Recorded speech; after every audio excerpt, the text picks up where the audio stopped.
यारे यारे भैया हो राजा भैया मुहावा जानी मोरी हो कि यारे यारे भैया हो अंकुश भैया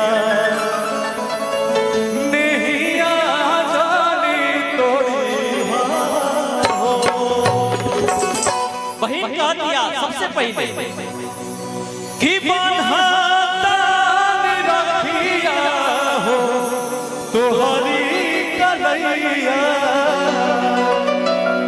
कि टूटे नहीं कबहू सनहिया हो भैया कि जब ले जियब खेती कवाला गहाई आज सब धागावा से हाथावा सजाई हे बहिनी तोहार कबो ना भुलाइबो जब ले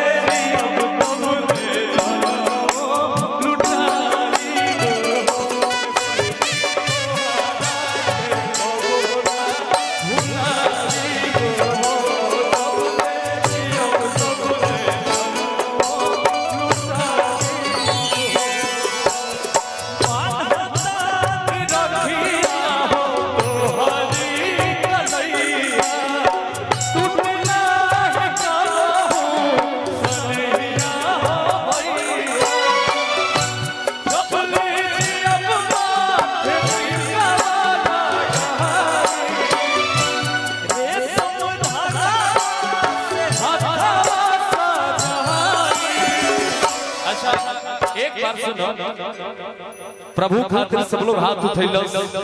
और एक बार हम सच में कहता नहीं कि जितना लोग जो उपस्थित बा जे अपन बहिनन से सच में प्यार करला तनी हाथ उठावा लोग तो देखल जाओ कितना लोग अपना बहन से प्यार करेला ये हमारे है जितना लोग बैठल बानी जे अपना भाई से प्यार करत हो के दोनों हाथ उठा दी अपना भाइयों खातिर सब लोग ताली बजाए कि बहिनी तोहार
यारे यारे भैया हो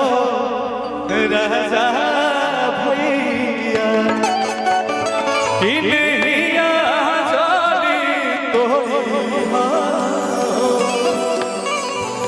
जना की खूब सारा प्यार आशीर्वाद अभी एगो गीत आइल छोटा सा सुना तने कि हर साल जैसे हर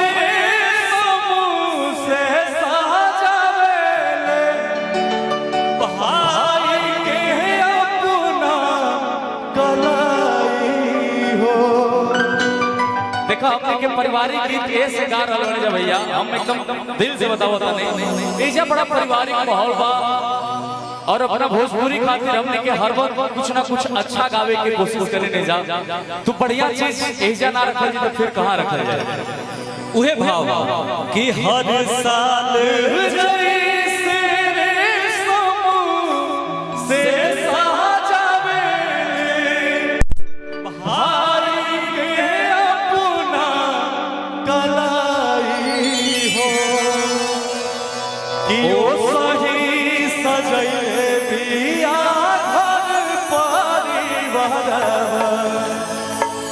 ससुरों में हो खाता बड़ाई हो कि ओ सही सजैले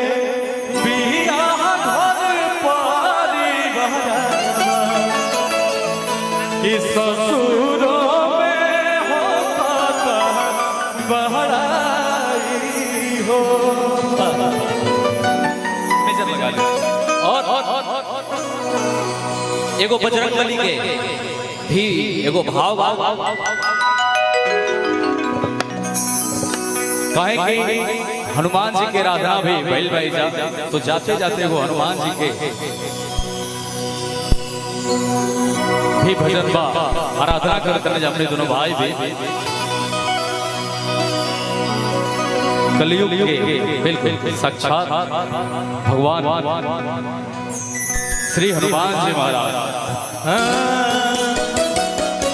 कि हे दुख भंजन मारुति नंदन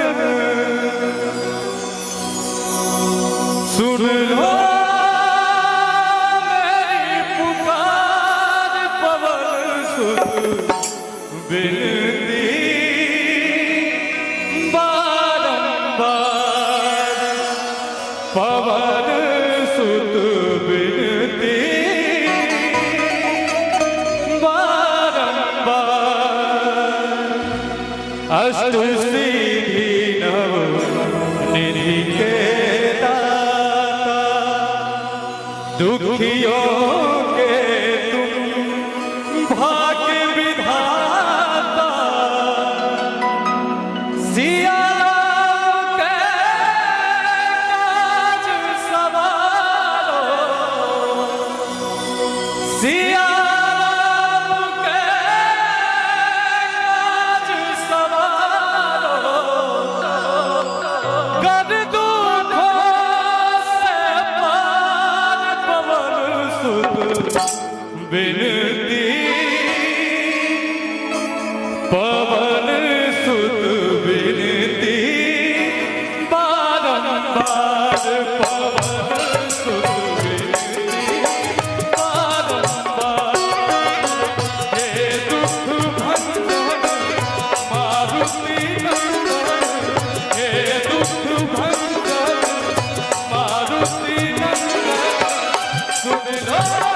मेरी पुकार पवन सुत बिनती बारंबार पवन सुत बिनती बारंबार।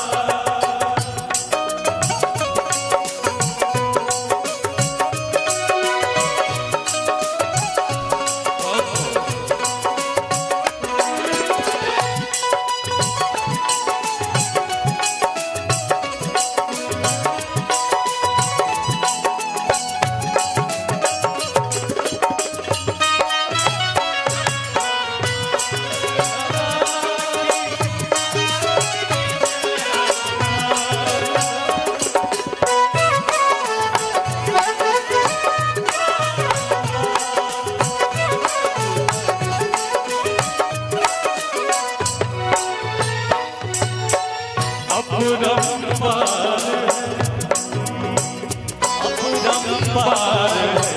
शक्ति तुम्हारी तुम पर रीझे अवध बिहारी तुम पर रीझे अवध बिहारी भक्ति भाव से जाऊं तोरे भक्ति भाव से जाऊं तोरे कर दुखों के पार पवन कि मेरा करुणार पवन सुत बिनती बारंबार पवन सुत बिनती बारंबार। एक बाबा कि कलयुग में सिद्ध हो देव तुम्ही हनुमान तुम्हारा एक बार